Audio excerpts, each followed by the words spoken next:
오늘 우리에게 주시는 하나님 말씀은 요한복음 10장 16절에서부터 18절까지 말씀입니다. 또 이 우리의 들지 아니한 다른 양들이 내게 있어 내가 인도하여야 할 터이니 그들도 내 음성을 듣고 한 무리가 되어 한 목자에게 있으리라. 내가 내 목숨을 버리는 것은 그것을 내가 다시 얻기 위함이니 이로 말미암아 아버지께서 나를 사랑하시느니라. 이를 내게서 빼앗는 자가 있는 것이 아니라 내가 스스로 버리노라. 나는 버릴 권세도 있고 다시 얻을 권세도 있으니 이 계명은 내 아버지에게서 받았노라 하시니라. 아멘. 사도행전 11장 19절 이하의 말씀을 보면 집사 스데반이 순교를 당하고 난 뒤에 예루살렘 교회에 많은 핍박이 가해지는 것을 알 수 있습니다. 그곳에서 그리스도를 믿는 많은 교인들이 사방으로 흩어지게 되죠. 그런데 그들은 원래 그렇게 했어야만 합니다.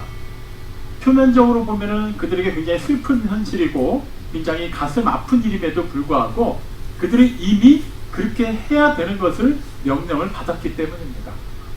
성령이 임하시면 너희가 권능을 받아서 그것을 가지고 너희만을 위해서 사는 것이 아니라 예루살렘, 온 유대, 사마리아, 땅끝까지 이르러서 주님의 증인이 되라고 하셨는데 그들은 그냥 모여있는 것에 만족했어요. 사실 많이 불안했습니다. 흩어지면은 본인들도 어떻게 핍박을 받을지 모르기 때문에 최대한 같이 모여서 힘을 합치려고 했죠. 하지만 그건 하나님 뜻이 아니었습니다. 자연스럽게 스데반 사건으로 인해서 교인들은 여러 군데로 흩어지게 되었습니다. 근데 거기서 또 문제가 발생했어요. 그들은 각자 흩어진 그곳에서도 같은 동족인 유대인들을 대상으로 복음을 전했습니다. 주님께서 말씀하신 것은 세상 끝까지 가서 유대인들을 찾아서 복음을 전하라고 하신 게 아니에요. 유대인이나 헬라인이나 구분하지 말고 복음을 전하라고 하신 건데 그들은 그렇게 하지 않았어요. 어쨌거나 그곳에 있는 다른 지역에 베니스, 구브로, 브레네, 안디옥 이런 곳에 있는 유대인들에게도 복음이 전해지게 됐습니다만 여전히 초창기에는 소위 말하는 이방인들, 그 로마 제국 내에 있는 헬라인들에게는 복음이 전해지지 않았습니다. 그런데 그 구레네에 있는 몇 사람들이, 구브로에 있는 몇 사람들이 안디옥에 와서 그곳에 있는 헬라인들에게 복음을 전하기 시작했습니다. 그들에게 복음이 전해지고 그 복음을 들은 사람들이 변화가 되고 그렇게 믿음의 공동체, 교회가 세워지면서 이방인 최초의 교회인 안디옥 교회가 세워지게 된 것이죠. 안디옥 교회는 단지 유대인들을 위한 유대 공동체 내에서의 교회를 제외한 최초의 이방인 교회라는 의미뿐만 아니라 여러 가지 부분에서 교회사에서 큰 족적을 남긴 교회입니다. 그리고 굉장히 이상적인 교회의 모델이라 할 수 있죠. 자, 그 상황을 한번 살펴보죠. 안디옥 교회가 세워졌다는 얘기를 듣고 이제 예루살렘 교회에서 바나바를 그곳에 파송을 합니다. 우리에게 잘 알려진 인물이죠. 바나바는 그곳에 가서 하나님의 말씀을 전했어요. 그리고 그들에게는 더 집중적으로 하나님의 말씀을 가르치고 양육해야 됨을 인지했습니다. 다소 지방으로 가서 그곳에서 한동안 잊혀졌던 바울을, 사울이죠. 그 당시는 사울을 찾아냅니다. 그 잊혔던 사울을 데리고 같이 안디옥에 가서 1년 동안 열심히 하나님의 말씀을 전하고 가르칩니다. 그렇게 해서 그 교회가 영적으로 굉장히 크게 부흥하게 되었어요. 얼마나 그들이 영적으로 그리고 여러 가지 내외적으로 성장했는지를 알 수 있는 것은 그 당시 지중해 인근에 큰 흉년이 들어서 많은 지역들이 어려운 가운데 있을 때 예루살렘도 예외는 아니었어요. 근데 안디옥 교회 성도들이 구제 헌금을 모아서 바울과 바나바를 통해서 예루살렘 교회를 돕는데 사용하기도 합니다. 그들이라고 그렇게 여유 있는 교회가 아니었어요. 그런데도 그만큼 그들에게 넉넉한 믿음이 있었던 것이죠. 나중에 우리가 잘 알고 있는 바울의 3차에 걸친 전도 여행 중에도 빠지지 않고 물질로 기도로 후원한 교회가 바로 안디옥 교회입니다. 이렇게 안디옥 교회는 굉장히 우리 입장에서는 교회란 정말 이래야 되는구나 라는 본이 되는 교회지만 정말 역사에 큰 그런 이름을 남긴 예는 사도행전 11장 26절에 기록되어 있는 한 단어를 통해서 설명할 수 있습니다. 우리는 지금 그리스도인이라고 얘기하면 보통 교회 등록해서 신앙생활 하면 다 그리스도인이라고 간주하고 그렇게 부릅니다. 하지만 실제 그 그리스도인이라는 호칭이 처음 등장한 것은 사도행전 11장 26절 말씀이에요. 안디옥 교회 교인들을 보면서 그 교회 밖에 있는 헬라인들, 다른 이방인들이 그들을 가리켜 그리스도인이라고 부른 것입니다. 우리가 그냥 막연히 생각하면 뭔가 좋은 호칭 같고 어쨌거나 긍정적으로 인정을 받은 것 같다고 여길 수 있지만 실제 상황은 그렇지가 않았어요. 계속해서 우리가 살펴봤습니다만 로마 제국 내에서는 가장 최우선으로 섬겨야 되는 숭배 대상은 황제였습니다. 이미 세상을 떠난 황제, 지금 살아서 통치하고 있는 황제, 전혀 구분하지 않고 황제를 신으로 간주했어요. 로마의 평화가 지속되는 것, 로마 제국이 안전하게 이렇게 유지가 되는 것은 다 황제의 그런 덕 때문이라고 생각했습니다. 그래서 어느 지역이나 황제를 기리는 신전이 있었어요. 가장 큰 규모의 신전은 무조건 황제를 위한 신전이었습니다. 그곳에서 황제를 신으로 간주해서 제물을 드리고 제사를 드리고 그곳에서 요구하는 그런 예배 의식에 참여를 함으로 인해서 나는 황제를 숭배하고 또 황제가 이 나라를, 이 지역을, 우리 가정을, 나를 지켜줌을 믿습니다. 황제만이 나의 유일한 신입니다라고 고백했던 것이죠. 그리고 그 외에는 우리가 잘 아는 것처럼 고대 그리스 로마 신화 잘 아시죠? 거기에 등장하는 많은 신들이 또 각 지역마다 주된 신으로 또 인식되었습니다. 그렇기 때문에 그런 신들을 섬기는 많은 신전들이 또 존재하고 있었어요. 그 당시 로마 제국 내에 있었던 사람들은 다신교를 믿었기 때문에 황제 숭배는 기본으로 하고 그 다음에는 자기가 또 개인적으로 추구하는 다른 신들을 섬겼습니다. 로마 제국 내에는 당연히 유대인들이 흩어져서 살고 있었기 때문에 그들도 그 사회적인 정세에서는 벗어날 수는 없었어요. 그 유대인들 가운데서도 지금 이렇게 그리스도를 믿는 사람들은 유일하신 하나님 한 분만을 믿기 때문에 로마 황제를 신으로 인정할 수가 없겠죠. 당연히 그들은 그것을 거부했습니다. 우리가 흔히 아는 것처럼 로마 황제를 따르지 않았다고 해서 무조건 다 죽은 건 아니에요. 물론 교회 지도자들이 대표적으로 핍박을 받는 가운데 순교를 당하기도 했지만 그 로마 제국 내에서는 그것보다 더 악랄한 방법으로 그들의 그 고유한 신앙을 흔들려고 했습니다. 그냥 다 죽이는 것보다는 그 대표격인 되는 사람들을 죽임으로써 상징성을 남겨두는 거예요. 너희가 계속 믿게 되면 이렇게 죽을 수도 있다. 그런데도 불구하고 그 예수를 믿는 사람들이 계속해서 수가 늘어납니다. 그들에게는 이제 따로 법을 적용했어요. 너희가 황제를 숭배하지 않으면 세금을 더 몇 배로 매기는 겁니다. 그리고 그 당시 그 지역 내에서 어떤 상업활동을 하거나 어떠한 경제활동, 그 외 사람들 사이에서 일반적인 사회적인 관계를 형성하려고 하면 의무적으로 황제를 숭배해야만 그 공동체 안에 들어갈 수 있는데 당연히 그런 모든 관계 속에 들어갈 수 없게 만들어 놓은 거예요. 당연히 그리스도인들은 경제적으로도 어려웠습니다. 그리고 사회적으로도 고립되어야만 했어요. 그 당시 그리스도를 따른다는 것은 보통 바보 갖고는 할 수 있는 게 아니었습니다. 우리는 지금 코로나19만 터져도 겁이 나서 교회를 이렇게 못 나오는 시대가 됐지만 그때는 이것과는 비교할 수 없는 말 그대로 생존 문제가 걸려있음에도 불구하고 치열하게 하나님만을 믿었던 사람들이 바로 그리스도인이에요. 그런데 그들은 또 어떻게 인식이 됐냐 하면 교회 밖에 있는 사람들, 이방인들 사이에서 소문이 이상하게 나기 시작했어요. 교인들이, 그리스도인들이 모일 때마다 성찬식을 하는데 그것을 어떻게 주님이 제정하셨죠? 이것은 내 살이다, 내 피다라고 말씀하셨어요. 그러다 보니까 밖에서 들리는 소문은 그 예수쟁이들은 모여서 사람의 살을 먹는 데더라, 사람의 피를 마신 데더라, 굉장히 야만적이고 혐오스러운 그런 이미지로 알려진 거예요. 그리고 그 당시는 엄격한 신분 사회였습니다. 계급에 따라서 철저하게 등급이 나눠져 있었어요.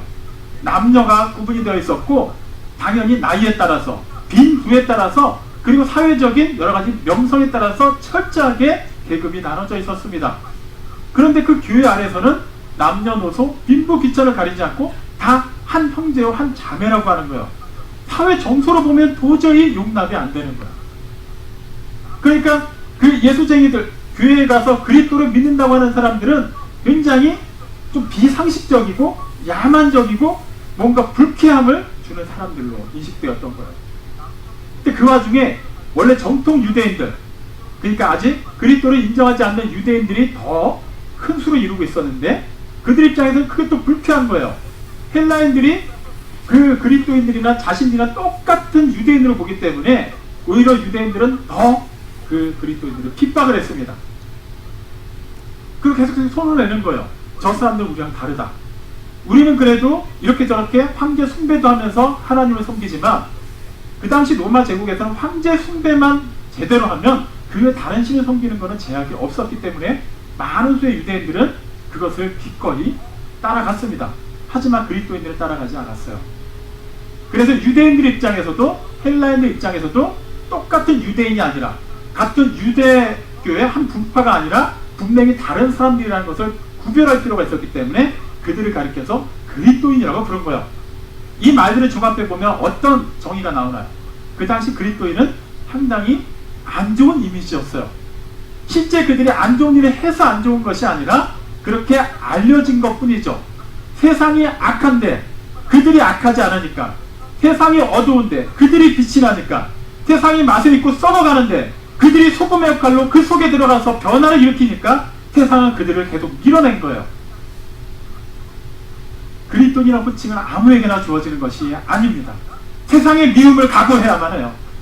우리는 지금 그리스도인입니다, 성도입니다 라고 쉽게 얘기하지만 엄밀히 얘기해 보겠습니다. 교인에 그치지 않습니까? 교회에 등록하면 교인이에요. 사실은 다른 종교를 믿고 있어도 그냥 오늘 와서 그냥 등록하되 이름만 적어도 그 교회 교인은 될 수 있어요. 하지만 그것이 곧 그리스도인이 되는 것을 말하지는 않습니다. 그리스도인은 그러한 삶을 사는 사람들이에요. 정말 그러한 사람들이 목자 되시는 주님의 음성을 듣고 따르는 그분의 양이라고 칭함받을 만하죠. 자, 그런 그리스도인들이 모여있는 안디옥 교회는 지도자들이 있었겠죠. 그 앞에서 이끌고 섬기는 리더들이 있었는데 사도행전 13장 1절에 보면 그 지도자들의 이름이 5명이 기록이 되어 있습니다. 선지자와 교사라고 표현하면서 그 5명, 맨 처음과 마지막에 기록된 2명은 우리가 잘 아는 바나바와 사울입니다. 바울이죠. 자, 바나바는 레위인이에요. 정통 유대인입니다. 사울, 지금은 이제 복음을 전하고 하나님의 또 종으로 이렇게 쓰임받고 있지만 불과 얼마 전까지만 해도 그리스도를 외면하고 오히려 그리스도를 믿는 사람들을 잡아서 핍박하던 사람이었어요. 근데 그 중간에 끼어있는 이 3명은 이름 외에는 알 수 있는 근거가 없어요. 두 번째로 나온 사람, 니게르라 하는 시몬이 등장합니다. 알 수 있는 게 전혀 없어요. 다만 이 니게르라는 표현에서 유추가 가능한 것은 이것이 검은색이라는 의미를 가지고 있어요. 근데 여기서 파생된 니그로라는 흑인이라는 말이 바로 우리가 유추하는 그것입니다. 네, 그렇기 때문에 그 시몬은 우리가 하나는 알 수 있어요. 흑인이었다는 거예요. 아마도 아프리카 출신이었을 겁니다. 그 당시 로마 제국 내에 있는 아프리카 출신 흑인들은 예외 없이 노예였습니다. 그런 노예의 신분이 있음에도 안디옥 교회, 그 건강한 교회의 리더가 될 수 있었다는 것은 아마도 그의 신분이 더 이상 노예가 아니었다는 것을 유추할 수 있어요. 아마 그의 성실함 때문에 어떠한 제도적인 정당한 방법에 의해서 좋은 주인을 만나서 자유인이 됐을 수도 있습니다. 그럼에도 불구하고 그는 흑인이에요. 여전히 로마 제국 내에서는 편견의 대상이었습니다. 그 다음에 등장하는 사람은 루기오라는 사람이에요. 구레네 출신이라는 것 외에는 전혀 알려진 바가 없습니다. 그러니까 다른 지역에서 왔다, 이 정도만 알고 있으면 돼요. 그 다음에 그나마 좀 유추가 가능한 사람입니다. 분봉왕 헤롯의 젖동생 마나엘이 등장해요. 여기서 말하는 분봉왕 헤롯은 우리에게 잘 알려진 헤롯 안디바입니다. 누구냐 하면 자기 동생의 아내 헤로디아를 취한 것 때문에 세례 요한에게 책망을 받았던 그 왕이죠. 나중에 세례 요한의 목을 친 참수한 그 왕입니다. 그 왕과 젖동생이었다. 그러면 못해도 같은 엄마 아니면 같은 유모에게서 자란 사람이에요. 마나엘은 최소한 왕족이라는 얘기죠. 자, 이 5명을 한번 몇 명이 볼게요. 굳이 자세히 따지지 않아도 우리가 잠깐 알고 있는 이 정보만 갖고 봐도 그 당시 사회 정서상, 시대의 흐름상 하나가 될 수 없는 사람들이에요. 교회 밖에서 보면 배경도 달라요. 피부색도 달라요. 고향도 달라요. 지적인 수준도 다릅니다. 아마 나이도 달랐겠죠. 사회적인 그런 명성의 정도도 달랐을 거예요. 그런데 어떻게 그런 사람들이 지도자로 있는 교회가 그렇게 건강한 교회로 세워질 수 있었을까요? 이미 우리는 사도행전 11장 26절의 그 표현을 통해서 확인했어요. 그들은 그리스도인이었기 때문에. 그들은 내가 나이가 많으니까, 내가 이 교회 개척 멤버니까, 내가 이 교회에서 처음부터 말씀을 전한 사람이니까, 내가 사회적으로 가장 유명한 사람이니까, 내가 사회적인 편견을 깨고 이 자리까지 올라온 사람이니까, 이런 거는 전혀 신경 쓰지 않았어요. 각자의 그런 개성은 다 유지하면서 하나가 될 수 있었어요. 기준이 뭔가요? 그리스도예요.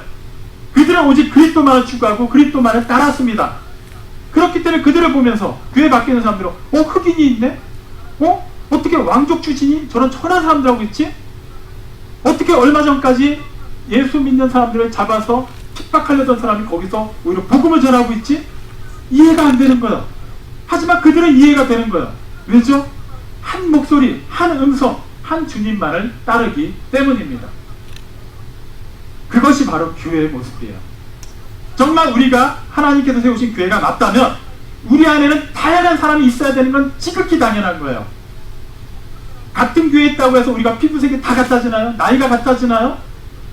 갑자기 고향이 다 통일이 되나요? 소득 수준, 학문적인 수준이 다 똑같아지나요? 그렇지 않아요. 우리는 여전히 고유한 특성을 가지고 살아갑니다. 정치적인 성향 달라요. 사투리도 달라요. 여러 가지 개인적으로 갖고 있는 문제 다 다릅니다. 하지만 우리는 하나가 될 수 있어요.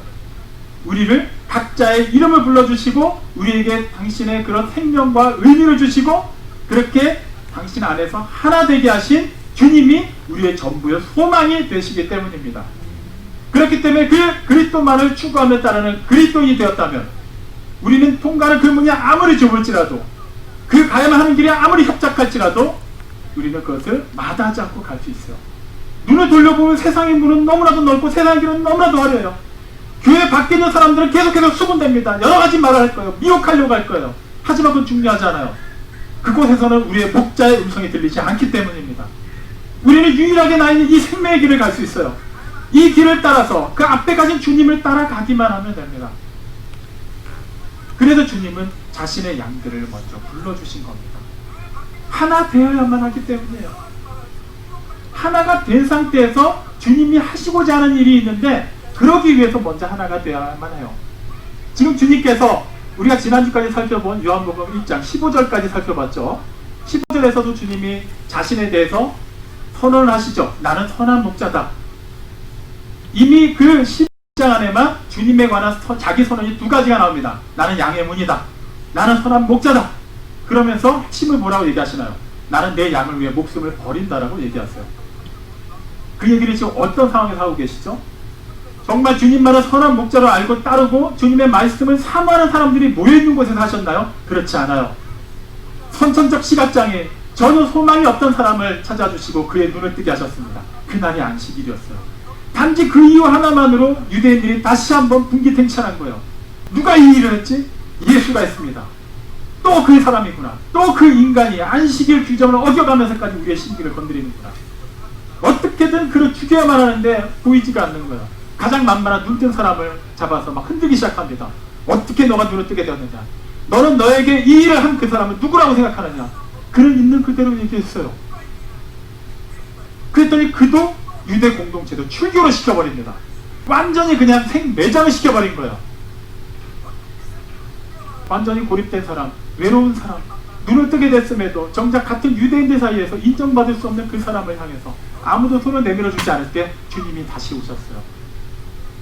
그를 위로하시고 그때 그 광경을 뭔가 책망할 것을, 뭔가 책잡을 것을 찾기 위해서 쌍심지를 키고 쳐다보고 있는 바리새인들과 유대인들을 향해서 주신 말씀이 바로 이 말씀입니다. 나는 선한 목자다. 나는 내 양을 알고 내 양은 나를 알기 때문에 나는 그들을 위해 내 목숨을 버린다. 누구 들으라고 하는 겁니까? 자기 양들 들으라고 하는 얘기예요? 아니에요. 엄연히 말하면 이 문맥상의 분위기로 보면은 그 선한 목자의 소속이 아닌 다른 양들 들으라고 하는 얘기입니다. 우리 입장에서 우려날 수 있어요. 그래, 유대인들 혼 좀 나야 돼. 그냥 저대로 예수 안 믿다가 다 지옥에나 가버려라. 이렇게 생각할 수도 있어요. 분명히 주님도 얘기하셨어요. 내 양은 나를 안다. 양의 문이 된 나를 통하여서 이 우리 안에 들어가고 이 우리 안에 들어가지 않은 어떠한 것도 내 양이 아니다라고 얘기하신 거예요. 우리 안에 있는 내 양은 내가 지킨다라고 얘기하시기 때문에 당연히 분위기상 밖에 있는 사람들은 다 외면받은 것처럼 들릴 수 있습니다. 근데 오늘 읽은 본문 16절에서 뭐라고 얘기하시죠?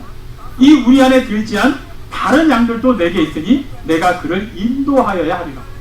내가 그들을 인도해야 된다. 나에게 다른 양들도 있다. 이 우리 안에 있는 것만이 내 양이 아니라 우리 밖에 있는 양들도 내 양이다라고 얘기하세요. 포기하지 않으셨어요. 그 유대인들을 향해서 그들은 주님을 지금 굉장히 적의를 갖고 쳐다보겠지만 주님은 여전히 그들에게 사랑의 눈빛을 보내고 계신 거예요. 사랑스러운 음성을 들려주고 계신 겁니다. 주님은 분명 사람의 몸을 입고 이 땅에 오실 때 유대 땅 베들레헴에서 태어나셨어요. 그렇다고 해서 그분은 베들레헴만을, 유대 땅만을 대상으로 사역하러 오신 분이 절대 아닙니다. 이미 우리 잘 알고 있어요. 요한복음 3장 16절에서 하나님이 어디를? 세상을 사랑하셨다고 말씀하시죠. 나중에 주님께서도 마지막 지상명령으로 주신 것이 마가복음 16장 15절을 보면 너희는 온 천하에 다니며 만민에게 복음을 전하라고 말씀하셨어요. 그 말씀을 들은 제자들 입장에서 그것은 굉장히 파격적인 명령이었습니다. 그들도 어쩔 수 없는 뼛속 깊은 유대인들이었기 때문이에요. 유대인들이 갖고 있는 가장 대표적인 사상이 뭐죠? 선민사상이에요. 선민의식. 우리만이 택함 받았다라는 거예요. 하나님이 실제 그렇게 하셨거든요. 그리고 지금까지 그렇게 지켜주셨기 때문에 그들은 그것을 지어낼 생각이 아니에요. 정말 하나님이 우리 외에 이방인들도 택하셨다면 애초에 그들도 똑같이 선택하셔서 같이 연합하게 하셨어야 되는데 그렇게 해오지를 않으셨어요. 그러니 그들은 당연히 그렇게 생각할 수밖에 없어요. 우리만이 하나님 편에 속해 있다. 저들은 저주받았다. 죽으면 저들은 다 지옥에 간다라고 생각하고 있었어요. 제자들이라고 예외는 아니었죠. 나중에 사도행전의 기록을 보면 베드로조차도, 천하의 베드로조차도 고넬료의 가정에 가기 전에 환상을 보고 난 뒤에야만 이방인들에게 가서 복음을 전하고 세례를 베풀 수 있게 되는 건 우리가 알 수 있죠. 그게 쉽게 깨지는 게 아닙니다. 하지만 그들은 그렇게 해야만 해요. 주님이 그 일을 위해서 이 땅에 오셨기 때문이에요. 갈라디아서 3장 28절에서도 분명히 얘기하고 있죠. 헬라인이나 이방인이나 종이나 자유인이나 남자나 여자나 다 그리스도 예수 안에서 하나라고 말씀하셨어요. 하나가 되는 것은 뜻이 맞는 사람들끼리 모여서 하나가 되는 게 아닙니다. 그리스도 안에 있어야만 하나가 되는 거예요. 물론 세상에서는 그리스도가 아니어도 하나가 될 수 있어요. 정치적인 코드가 맞으면 여당이 있고 야당이 나눌 수가 있어요. 그리고 또 자기 출신 고향이 나눌 수가 있습니다. 출신 학교에 따라서 동창들이 생기기도 해요. 그런 거는 전혀 문제가 되지 않아요. 하지만 궁극적으로 하나가 되어서 영원히 그 연합된 관계가 유지될 수 있는 것은 오직 그리스도 안에 있을 때만 가능해요.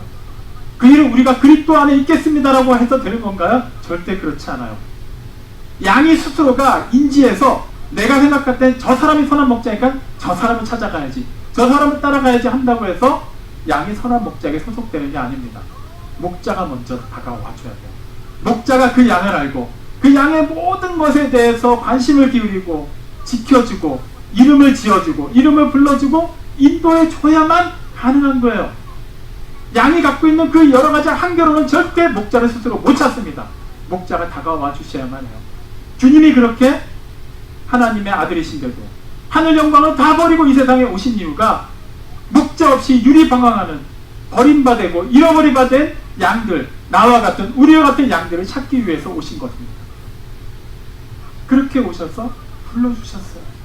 만약에 주님이 그 당시 따르는 제자들 중심으로 그때 눈뜬 그 사람을 중심으로 해서 그렇게만 사역하셨다면 오늘 이 시간에 우리는 결코 이 자리에서 예배드리지 못할 겁니다.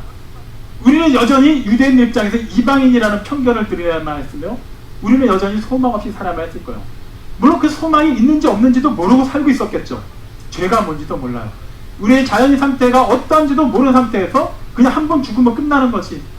아니면 뭐 불교나 힌두교의 영향을 받아서 뭐 어떻게 잘 살면은 나중에 또 뭐 좋은 인생으로 태어나겠지.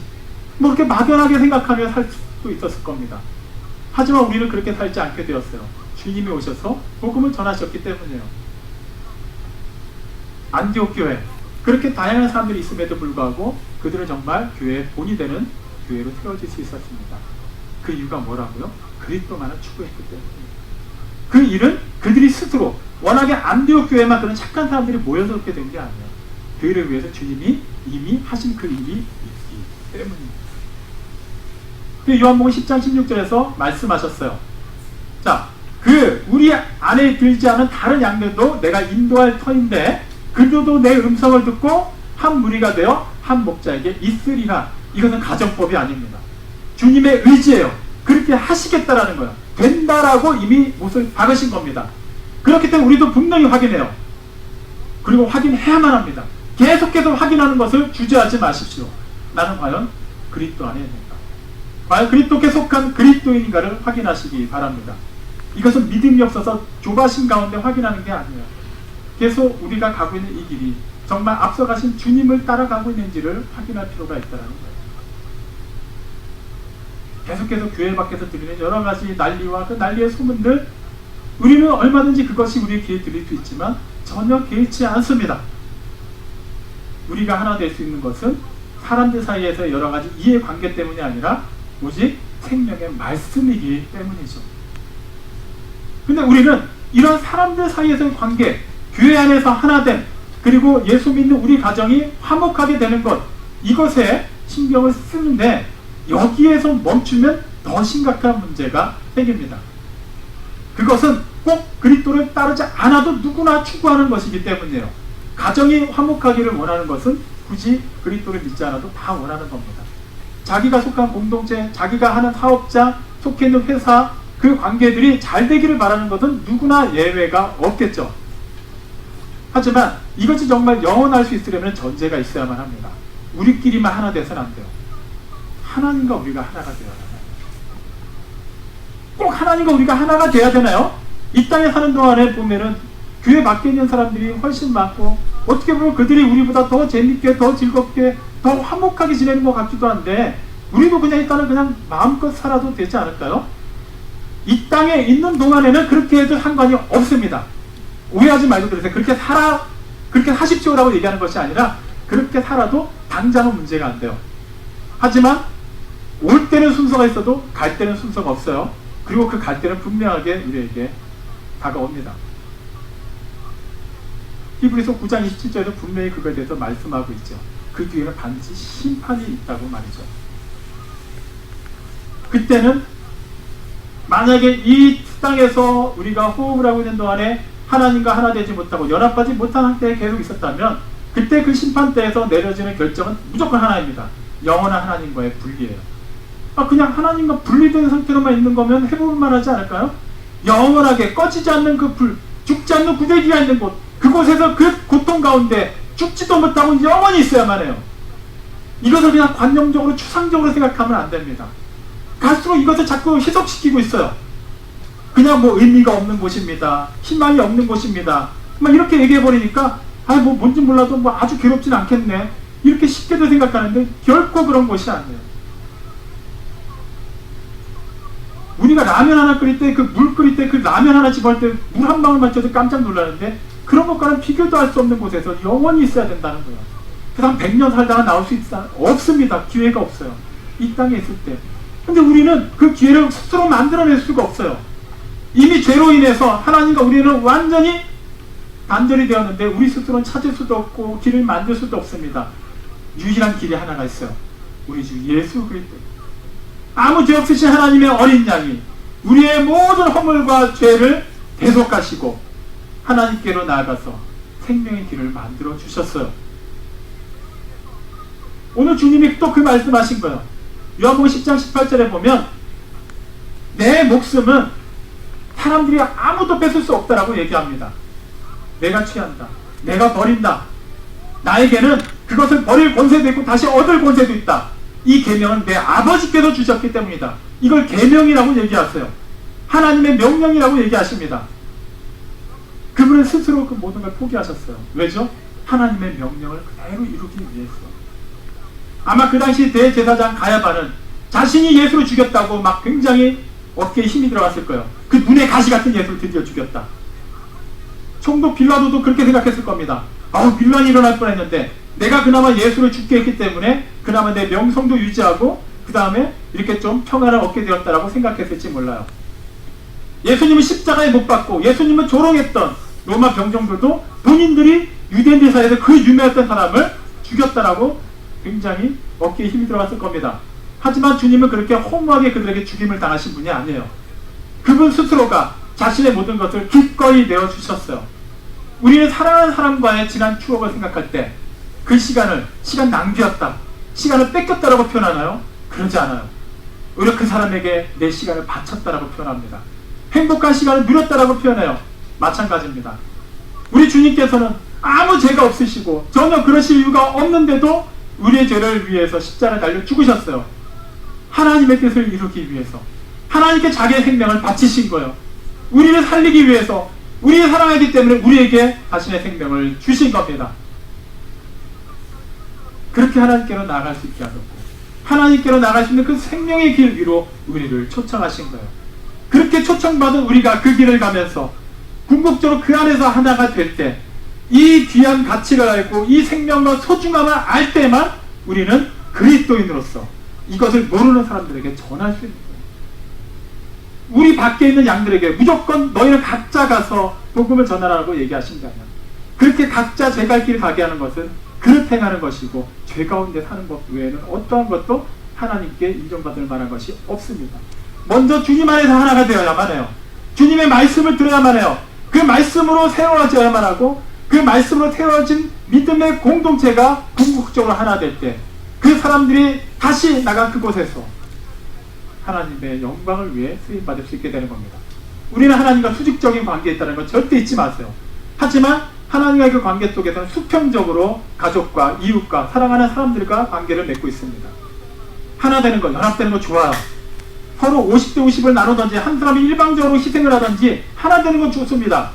하지만 거기서 끝나면 아무 의미가 없어요. 하나님과의 관계는 여전히 그곳에 머물러 있기 때문입니다.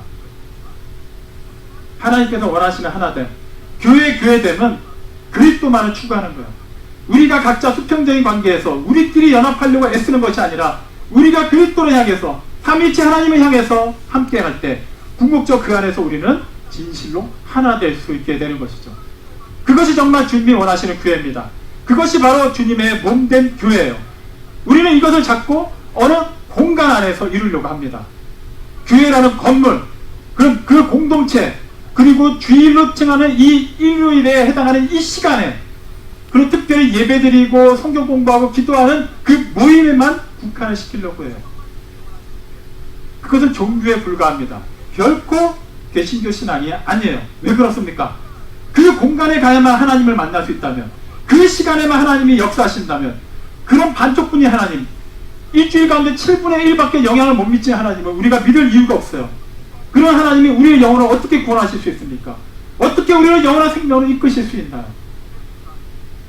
주님께서 이 땅에 오셔서 그분의 생애를 공생애로 바꿔가실 때 처음으로 선포하신 말씀, 마가복음 2장 15절 그 유명한 말씀의 핵심인 거예요. 때가 찼다, 하나님의 나라가 가까이 왔다라는 거예요. 그분은 이 세상에 속절없이 흘러가는 이 인생들의 시간 속에 하나님의 시간을 끌고 오신 겁니다. 하나님의 통치를 선포하신 거예요. 어디에 있더라도 이제는 내 시간이 아니라 하나님의 시간 안으로, 하나님에 속하여서 그리스도를 따르는 그리스도인이 된다면, 하나님의 통치를 받고 세상에서는 손가락질을 받는 한이 있더라도 그리스도께 인정받는 그리스도인으로 살 수 있다면 그 사람을 통해서 하나님의 크고 놀라운 일이 일어날 수 있다는 거예요. 그 모임을 통해서 정말로 세상에선 부자할 것 없어도, 오히려 핍박을 받아도, 오히려 조롱을 받아도 하나님의 생명은 변함없이 퍼져나가고 흘러가게 되는 것입니다. 그것이 이 시대 포에마 우리 교회, 정말 하나님을 아버지라고 부를 수 있고 주님만을 우리의 그리스도라고 영접하는 교회를 향해서 주시는 주님의 약속입니다. 사랑하는 성도 여러분, 교회 밖에, 궁극적으로는 그리스도 밖의 세상의 음성에 귀 기울이지 마십시오. 우리 세상에 속해 사는 것은 맞습니다. 우리의 몸은 한계가 있고 어쩔 수 없이 이 세상에 영향을 받고 살고 있습니다. 하지만 이 모든 것을 초월해서 역사하시고, 그럼에도 불구하고 우리 한 사람 한 사람, 또 이 믿음의 공동체 안에 내주하셔서 우리를 다듬어 가시고 이끌어 가시는 주님께서 우리의 전부의 소망이 되시는 이상, 어떠한 세상의 난리가 교회를 누를지라도, 어떠한 핍박이 이 교회 안에 침투할지라도 우리는 개의치 않을 수 있습니다. 우리의 앞서가시는 분, 우리의 유일한 길이요 진리요 생명이 되셔서 우리를 생명의 근원이 되시는 하나님께로 이끄시는 그리스도만을 따를 수 있다면 그것으로 우리는 된 것입니다. 주님이 7절에서 말씀하신 것처럼 이로 말미암아 아버지가 나를 사랑하시는 것, 그거 하나에 만족하시고 그거 하나에 충만할 수만 있다면 그것으로 된 겁니다. 하나님이 우리를 사랑하시는 것에 감사하십시오. 기뻐하십시오. 이미 그것으로 우리의 모든 것은 다 채워진 겁니다. 우리를 사랑하신 하나님이, 그 아들을 아낌없이 주신 하나님이 어떻게 사랑한다는 말뿐인 계십니까? 분명히 우리의 필요한 것 채워주십니다. 하나님께서 작정하신 크고 비밀한 일을 반드시 이루십니다. 주님만을 추구하십시오.